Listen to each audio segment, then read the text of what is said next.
Book 3, Telemachus visits Nestor at Pylos. But as the sun was rising from the fair sea into the firmament of heaven to shed light on mortals and immortals, they reached Pylos, the city of Neleus.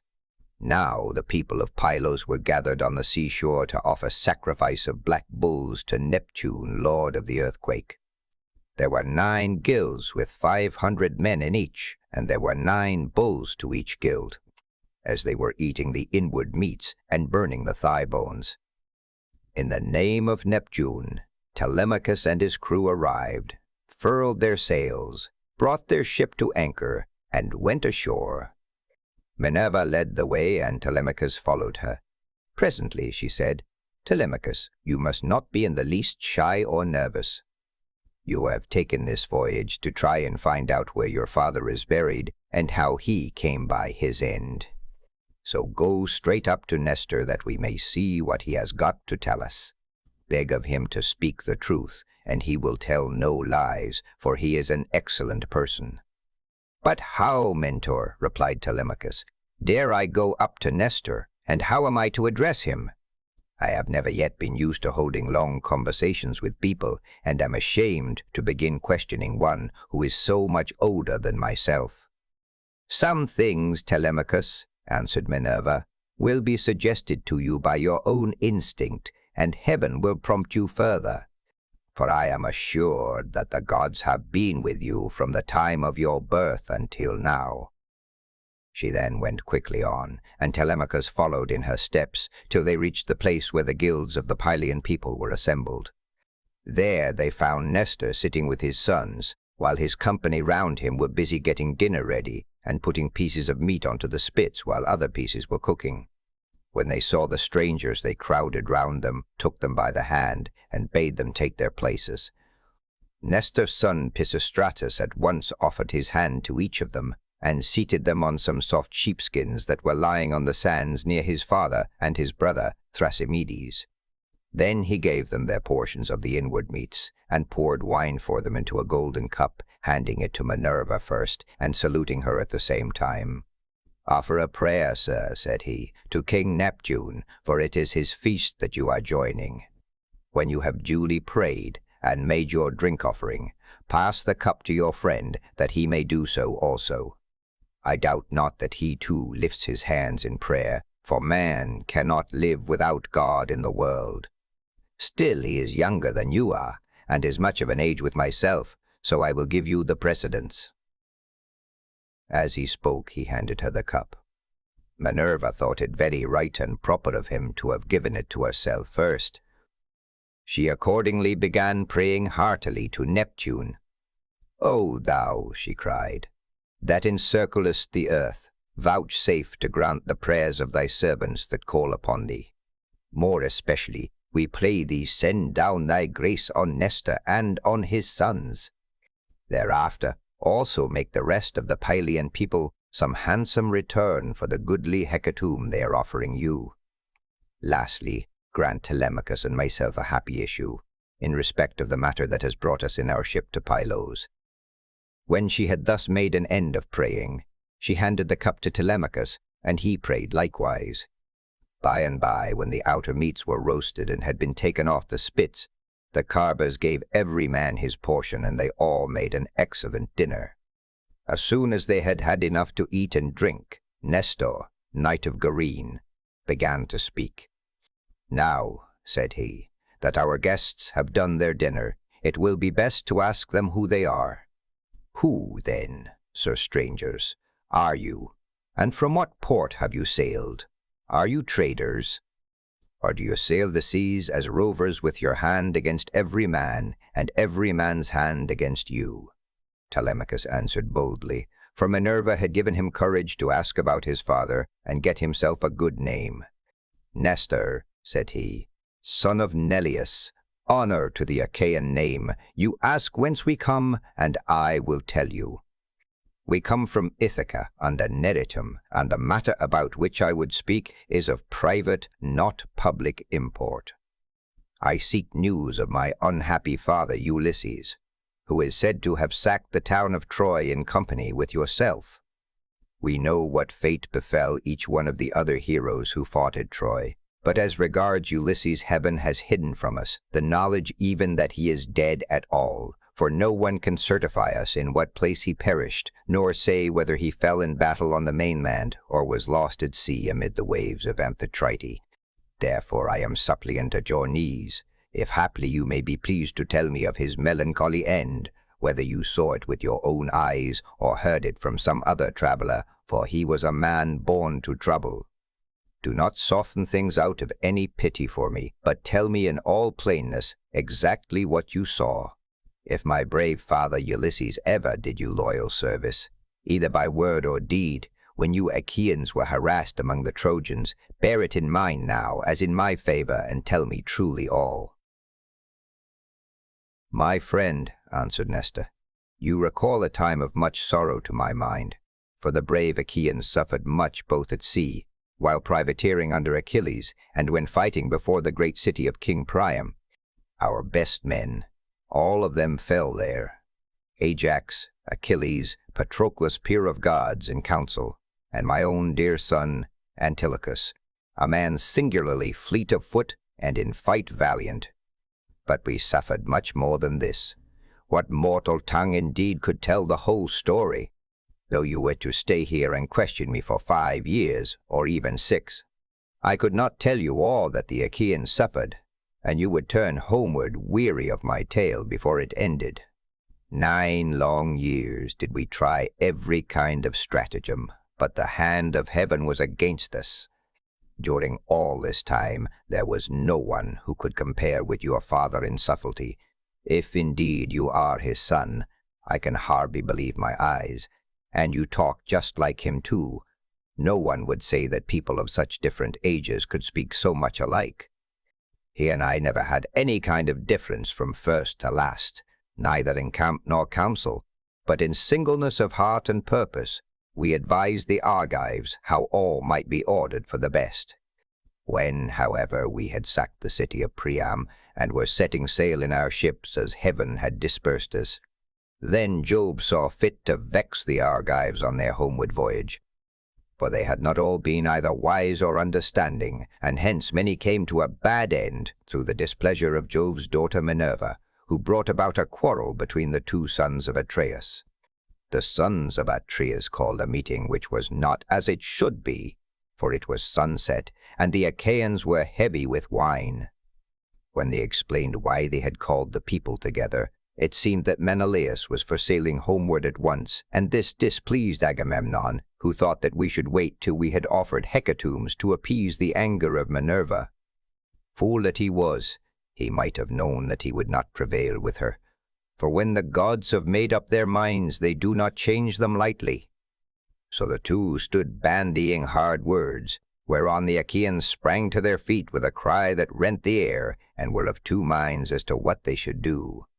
That night we rested and nursed our anger, for Jove was hatching mischief against us. But in the morning some of us drew our ships into the water and put our goods with our women on board, while the rest, about half in number, stayed behind with Agamemnon. We, the other half, embarked and sailed, and the ships went well, for heaven had smoothed the sea. When we reached Tenedos, we offered sacrifices to the gods, for we were longing to get home. Cruel Jove, however, did not yet mean that we should do so, and raised a second quarrel, in the course of which some among us turned their ships back again, and sailed away under Ulysses to make their peace with Agamemnon. But I, and all the ships that were with me, pressed forward, for I saw that mischief was brewing. The son of Tydeus went on also with me, and his crews with him. Later on Menelaus joined us at Lesbos, and found us making up our minds about our course, for we did not know whether to go outside Chaos by the island of Syra, keeping this to our left, or inside Chaos, over against the stormy headland of Mimas. So we asked heaven for a sign, and were shown one to the effect that we should be soonest out of danger if we headed our ships across the open sea to Euboea. This we therefore did, and a fair wind sprang up, which gave us a quick passage during the night to Geraistus, where we offered many sacrifices to Neptune for having helped us so far on our way. 4 days later, Diomed and his men stationed their ships in Argos, but I held on for Pylos, and the wind never fell light from the day when heaven first made it fair for me. Therefore, my dear young friend, I returned without hearing anything about the others. I know neither who got home safely, nor who were lost, but, as in duty bound, I will give you without reserve the reports that have reached me since I have been here in my own house. They say the Myrmidons returned home safely under Achilles' son Neoptolemus, so also did the valiant son of Poias, Philoctetes. Idomeneus, again, lost no men at sea, and all his followers who escaped death in the field got safe home with him to Crete. No matter how far out of the world you live, you will have heard of Agamemnon and the bad end he came to at the hands of Aegisthus, and a fearful reckoning did Aegisthus presently pay. See what a good thing it is for a man to leave a son behind him to do as Orestes did, who killed false Aegisthus, the murderer of his noble father. You too, then, for you are a tall, smart-looking fellow, show your mettle and make yourself a name in story. Nestor, son of Neleus, answered Telemachus, honor to the Achaean name.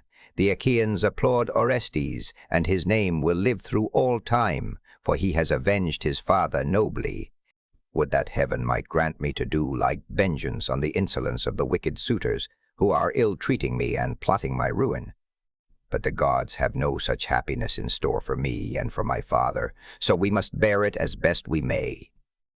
My friend, said Nestor, now that you remind me, I remember to have heard that your mother has many suitors, who are ill-disposed towards you and are making havoc of your estate. Do you submit to this tamely, or are public feeling and the voice of heaven against you? Who knows but what Ulysses may come back after all and pay these scoundrels in full, either single-handed or with a force of Achaeans behind him? If Minerva were to take as great a liking to you as she did to Ulysses when we were fighting before Troy, for I never yet saw the gods so openly fond of anyone as Minerva then was of your father, if she would take as good care of you as she did of him, these wooers would soon some of them forget their wooing. Telemachus answered, I can expect nothing of the kind. It would be far too much to hope for. I dare not let myself think of it. Even though the gods themselves willed it, no such good fortune could befall me. On this Minerva said, Telemachus, what are you talking about?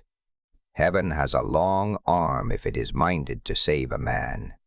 And if it were me, I should not care how much I suffered before getting home, provided I could be safe when I was once there.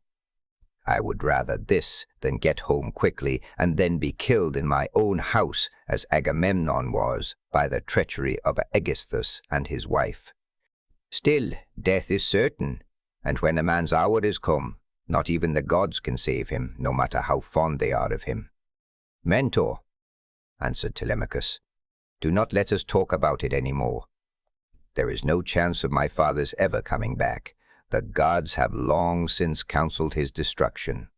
There is something else, however, about which I should like to ask Nestor, for he knows much more than anyone else does. They say he has reigned for 3 generations, so that it is like talking to an immortal. Tell me, therefore, Nestor, and tell me true, how did Agamemnon come to die in that way? What was Menelaus doing? And how came false Aegisthus to kill so far better a man than himself? Was Menelaus away from Achaean Argos, voyaging elsewhither among mankind, that Aegisthus took heart and killed Agamemnon? I will tell you truly, answered Nestor, and indeed you have yourself divined how it all happened. If Menelaus, when he got back from Troy, had found Aegisthus still alive in his house, there would have been no barrow heaped up for him, not even when he was dead, but he would have been thrown outside the city to dogs and vultures, and not a woman would have mourned him, for he had done a deed of great wickedness. But we were over there, fighting hard at Troy, and Aegisthus, who was taking his ease quietly in the heart of Argos, cajoled Agamemnon's wife Clytemnestra with incessant flattery. At first she would have nothing to do with his wicked scheme, for she was of a good natural disposition. Moreover, there was a bard with her, to whom Agamemnon had given strict orders on setting out for Troy, that he was to keep guard over his wife. But when heaven had counseled her destruction, Aegisthus carried this bard off to a desert island and left him there for crows and seagulls to batten upon, after which she went willingly enough to the house of Aegisthus. Then he offered many burnt sacrifices to the gods, and decorated many temples with tapestries and gilding, for he had succeeded far beyond his expectations. Meanwhile, Menelaus and I were on our way home from Troy, on good terms with one another. When we got to Sunium, which is the point of Athens, Apollo, with his painless shafts, killed Phrontis the steersman of Menelaus's ship, and never man knew better how to handle a vessel in rough weather, so that he died then and there with the helm in his hand. And Menelaus, though very anxious to press forward, had to wait in order to bury his comrade and give him his due funeral rites. Presently, when he too could put to sea again, and had sailed on as far as the Malian heads, Jove counselled evil against him, and made it blow hard till the waves ran mountains high. Here he divided his fleet, and took the one half towards Crete, where the Sidonians dwell, round about the waters of the river Iardanus. There is a high headland hereabouts stretching out into the sea, from a place called Gortin, and all along this part of the coast as far as Festus, the sea runs high when there is a south wind blowing. But after Festus the coast is more protected, for a small headland can make a great shelter. Here this part of the fleet was driven on to the rocks and wrecked. But the crews just managed to save themselves. As for the other 5 ships, they were taken by winds and seas to Egypt, where Menelaus gathered much gold and substance among people of an alien speech. Meanwhile, Aegisthus here at home plotted his evil deed. For 7 years after he had killed Agamemnon, he ruled in Mycenae, and the people were obedient unto him. But in the 8th year, Orestes came back from Athens to be his bane, and killed the murderer of his father. Then he celebrated the funeral rites of his mother, and of false Aegisthus, by a banquet to the people of Argos. And on that very day, Menelaus came home, with as much treasure as his ships could carry. Take my advice, then, and do not go traveling about for long so far from home, nor leave your property with such dangerous people in your house. They will eat up everything you have among them, and you will have been on a fool's errand. Still, I should advise you by all means to go and visit Menelaus, who has lately come off a voyage among such distant peoples as no man could ever hope to get back from, when the winds had once carried him so far out of his reckoning. Even birds cannot fly the distance in a 12-month, so vast and terrible are the seas that they must cross. Go to him, therefore, by sea, and take your own men with you. Or, if you would rather travel by land, you can have a chariot, you can have horses, and here are my sons, who can escort you to Lacedaemon, where Menelaus lives. Beg of him to speak the truth, and he will tell you no lies, for he is an excellent person. As he spoke, the sun set, and it came on dark, whereon Minerva said, Sir, all that you have said is well. Now, however, order the tongues of the victims to be cut, and mix wine that we may make drink offerings to Neptune and the other immortals, and then go to bed, for it is bedtime. People should go away early and not keep late hours at a religious festival. Thus spoke the daughter of Jove, and they obeyed her saying. Men servants poured water over the hands of the guests, while pages filled the mixing bowls with wine and water, and handed it round after giving every man his drink offering. Then they threw the tongues of the victims into the fire, and stood up to make their drink offerings. When they had made their offerings, and had drunk each as much as he was minded, Minerva and Telemachus were for going on board their ship, but Nestor caught them up at once and stayed them. Heaven and the immortal gods, he exclaimed, forbid that you should leave my house to go on board of a ship. Do you think I am so poor and short of clothes, or that I have so few cloaks, and as to be unable to find comfortable beds, both for myself and for my guests? Let me tell you, I have store both of rugs and cloaks, and shall not permit the son of my old friend Ulysses to camp down on the deck of a ship, not while I live, nor yet will my sons after me, but they will keep open house as I have done." Then Minerva answered, "Sir, you have spoken well, and it will be much better that Telemachus should do as you have said. He, therefore, shall return with you and sleep at your house, but I must go back to give orders to my crew and keep them in good heart. I am the only older person among them. The rest are all young men of Telemachus's own age, who have taken this voyage out of friendship. So I must return to the ship and sleep there. Moreover, tomorrow I must go to the Cauconians, where I have a large sum of money long owing to me. As for Telemachus, now that he is your guest, send him to Lacedaemon in a chariot, and let one of your sons go with him. Be pleased to also provide him with your best and fleetest horses." When she had thus spoken, she flew away in the form of an eagle, and all marveled as they beheld it. Nestor was astonished, and took Telemachus by the hand. "My friend," said he, "I see that you are going to be a great hero some day, since the gods wait upon you thus while you are still so young. This can have been none other of those who dwell in heaven than Jove's redoubtable daughter, the Trito-born, who shewed such favor towards your brave father among the Argives. Holy Queen," he continued, "vouchsafe to send down thy grace upon myself, my good wife, and my children.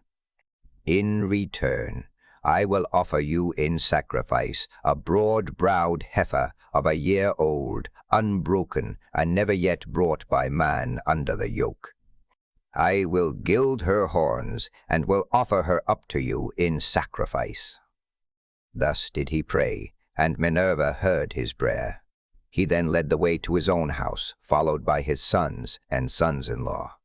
When they had got there, and had taken their places on the benches and seats, he mixed them a bowl of sweet wine that was 11 years old, when the housekeeper took the lid off the jar that held it. As he mixed the wine, he prayed much, and made drink offerings to Minerva, daughter of Aegis, bearing Jove. Then, when they had made their drink offerings, and had drunk each as much as he was minded, the others went home to bed, each in his own abode. But Nestor put Telemachus to sleep in the room that was over the gateway, along with Pisistratus, who was the only unmarried son now left him. As for himself, he slept in an inner room of the house, with the queen his wife by his side. Now, when the child of morning rosy-fingered dawn appeared, Nestor left his couch and took his seat on the benches of white and polished marble that stood in front of his house. Here aforetime sat Neleus, peer of gods in council, but he was now dead, and had gone to the house of Hades. So Nestor sat in his seat, scepter in hand, as guardian of the public weal. His sons, as they left their rooms, gathered round him, Echephron, Stratius, Perseus, Aretus, and Thrasymedes. The sixth son was Pisistratus, and when Telemachus joined them, they made him sit with them. Nestor then addressed them. "My sons," said he, "make haste to do as I shall bid you. I wish first and foremost to propitiate the great goddess Minerva, who manifested herself visibly to me during yesterday's festivities. Go then, one or other of you, to the plain. Tell the stockman to look me out a heifer, and come on here with it at once. Another must go to Telemachus's ship and invite all the crew, leaving 2 men only in charge of the vessel. Someone else will run and fetch Laches the goldsmith to gild the horns of the heifer. The rest stay all of you where you are. Tell the maids in the house to prepare an excellent dinner, and to fetch seats and logs of wood for a burnt offering. Tell them also to bring me some clear spring water. On this they hurried off on their several errands. The heifer was brought in from the plain, and Telemachus's crew came from the ship. The goldsmith brought the anvil, hammer, and tongs with which he worked his gold, and Minerva herself came to accept the sacrifice. Nestor gave out the gold, and the smith gilded the horns of the heifer, that the goddess might have pleasure in their beauty. Then Stratius and Echephron brought her in by the horns. Aretus fetched water from the house in a ewer that had a flower pattern on it, and in his other hand he held a basket of barley meal. Sturdy Thrasymaid stood by with a sharp axe, ready to strike the heifer, while Perseus held a bucket. Then Nestor began with washing his hands and sprinkling the barley meal, and he offered many a prayer to Minerva as he threw a lock from the heifer's head upon the fire. When they had done praying and sprinkling the barley meal, Thrasymedes dealt his blow, and brought the heifer down with a stroke that cut through the tendons at the base of her neck, whereon the daughters and daughters-in-law of Nestor and his venerable wife Eurydice, she was eldest daughter to Clymenus, screamed with delight. Then they lifted the heifer's head from off the ground, and Pisistratus cut her throat. When she had done bleeding and was quite dead, they cut her up. They cut out the thigh bones all in due course, wrapped them round in 2 layers of fat, and set some pieces of raw meat on the top of them. Then Nestor laid them upon the wood fire and poured wine over them, while the young men stood near him with 5-pronged spits in their hands. When the thighs were burned and they had tasted the inward meats, they cut the rest of the meat up small, put the pieces on the spits, and toasted them over the fire. Meanwhile, lovely Polycast, Nestor's youngest daughter, washed Telemachus. When she had washed him and anointed him with oil, she brought him a fair mantle and shirt, and he looked like a god as he came from the bath and took his seat by the side of Nestor. When the outer meats were done, they drew them off the spits and sat down to dinner, where they were waited upon by some worthy henchmen, who kept pouring them out their wine in cups of gold. As soon as they had had enough to eat and drink, Nestor said, "Sons, put Telemachus's horses to the chariot that he may start at once." Thus did he speak, and they did even as he had said, and yoked the fleet horses to the chariot. The housekeeper packed them up a provision of bread, wine, and sweetmeats fit for the sons of princes. Then Telemachus got into the chariot, while Pisistratus gathered up the reins and took his seat beside him. He lashed the horses on, and they flew forward, nothing loth into the open country, leaving the high citadel of Pylos behind them. All that day did they travel, swaying the yoke upon their necks till the sun went down and darkness was over all the land. Then they reached Phere, where Diocles lived, who was son to Ortilochus and grandson to Alpheus. Here they passed the night, and Diocles entertained them hospitably. When the child of morning, rosy-fingered Dawn, appeared, they again yoked their horses and drove out through the gateway under the echoing gatehouse. Pisistratus lashed the horses on, and they flew forward, nothing loth.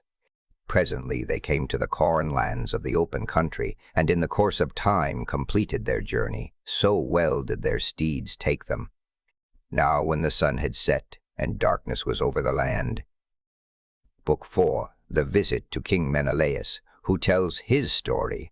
Meanwhile, the suitors in Ithaca plot against Telemachus. They reached the low-lying city of Lacedaemon, where they drove straight to the abode of Menelaus. Meanwhile, the suitors were throwing discs or aiming with spears at a mark on the leveled ground in front of Ulysses' house, and were behaving with all their old insolence. Antinous and Eurymachus, who were their ringleaders, and much the foremost among them all, were sitting together when Noman, son of Phronius, came up and said to Antinous, "Have we any idea, Antinous, on what day Telemachus returns from Pylos?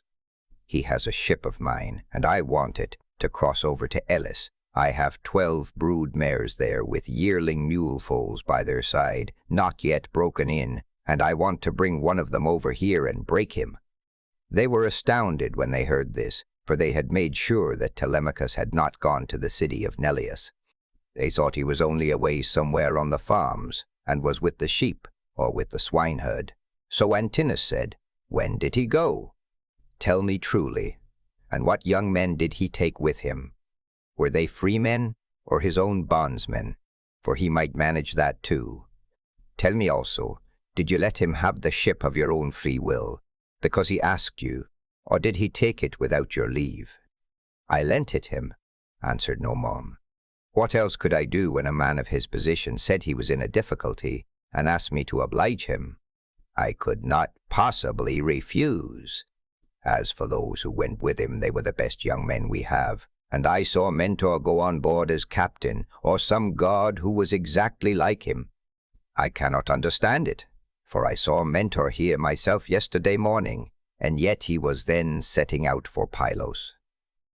Nomon then went back to his father's house, but Antinous and Eurymachus were very angry. They told the others to leave off playing, and to come and sit down along with themselves. When they came, Antinous, son of Eupetes, spoke in anger. His heart was black with rage, and his eyes flashed fire as he said, "Good heavens, this voyage of Telemachus is a very serious matter. We had made sure that it would come to nothing, but the young fellow has got away in spite of us, and with a picked crew too. He will be giving us trouble presently. May Jove take him before he is full grown. Find me a ship, therefore, with a crew of 20 men, and I will lie in wait for him in the straits between Ithaca and Samos. He will then rue the day that he set out to try and get news of his father." Thus did he speak, and the others applauded his saying. They then, all of them, went inside the buildings. It was not long ere Penelope came to know what the suitors were plotting, for a manservant, Medon, overheard them from outside the outer court as they were laying their schemes within, and went to tell his mistress. As he crossed the threshold of her room, Penelope said, "Medon, what have the suitors sent you here for? Is it to tell the maids to leave their master's business and cook dinner for them? I wish they may neither woo nor dine henceforward, neither here nor anywhere else, but let this be the very last time, for the waste you all make of my son's estate. Did not your fathers tell you when you were children how good Ulysses had been to them, never doing anything high-handed, nor speaking harshly to anybody? Kings may say things sometimes, and they may take a fancy to one man and dislike another, but Ulysses never did an unjust thing by anybody, which shows what bad hearts you have, and that there is no such thing as gratitude left in this world." Then Medon said, "I wish, madam, that this were all. But they are plotting something much more dreadful now. May heaven frustrate their design. They are going to try and murder Telemachus, as he is coming home from Pylos and Lacedaemon, where he has been to get news of his father." Then Penelope's heart sank within her, and for a long time she was speechless. Her eyes filled with tears, and she could find no utterance. At last, however, she said, "Why did my son leave me? What business had he to go sailing off in ships that make long voyages over the ocean like seahorses? Does he want to die without leaving anyone behind him to keep up his name?" "I do not know," answered Medon, "whether some god set him onto it, or whether he went on his own impulse to see if he could find out if his father was dead, or alive and on his way home." Then he went downstairs again, leaving Penelope in an agony of grief. There were plenty of seats in the house, but she had no heart for sitting on any one of them. She could only fling herself on the floor of her own room and cry, whereon all the maids in the house, both old and young, gathered round her and began to cry too, till at last, in a transport of sorrow, she exclaimed, "My dears, heaven has been pleased to try me with more affliction than any other woman of my age and country. First I lost my brave and lion-hearted husband, who had every good quality under heaven, and whose name was great over all Hellas and middle Argos. And now my darling son is at the mercy of the winds and waves, without my having heard one word about his leaving home. You hussies, there was not one of you would so much as think of giving me a call out of my bed, though you all of you very well knew when he was starting. If I had known he meant taking this voyage, he would have had to give it up, no matter how much he was bent upon it, or leave me a corpse behind him, one or other. Now, however, go some of you and call old Dolius, who was given me by my father on my marriage, and who is my gardener. Bid him go at once and tell everything to Laertes, who may be able to hit on some plan for enlisting public sympathy on our side, as against those who are trying to exterminate his own race, and that of Ulysses." Then the dear old nurse Euryclea said, "You may kill me, madam, or let me live on in your house, whichever you please, but I will tell you the real truth. I knew all about it, and gave him everything he wanted in the way of bread and wine, but he made me take my solemn oath that I would not tell you anything for some 10 or 12 days, unless you asked or happened to hear of his having gone, for he did not want you to spoil your beauty by crying. And now, madam, wash your face, change your dress, and go upstairs with your maids to offer prayers to Minerva, daughter of Aegis, bearing Jove, for she can save him even though he be in the jaws of death. Do not trouble Laertes, he has trouble enough already. Besides, I cannot think that the gods hate the race of the son of Arcesius so much, but there will be a son left to come up after him, and inherit both the house and the fair fields that lie far all round it. With these words she made her mistress leave off crying, and dried the tears from her eyes. Penelope washed her face, changed her dress, and went upstairs with her maids. She then put some bruised barley into a basket, and began praying to Minerva. "Hear me," she cried, "daughter of Aegis bearing Jove, unweariable. If ever Ulysses, while he was here, burned you fat thigh bones of sheep or heifer, bear it in mind now as in my favor, and save my darling son from the villainy of the suitors." She cried aloud as she spoke, and the goddess heard her prayer. Meanwhile, the suitors were clamorous throughout the covered cloister, and one of them said, "The queen is preparing for her marriage with one or other of us. Little does she dream that her son has now been doomed to die." This was what they said, but they did not know what was going to happen.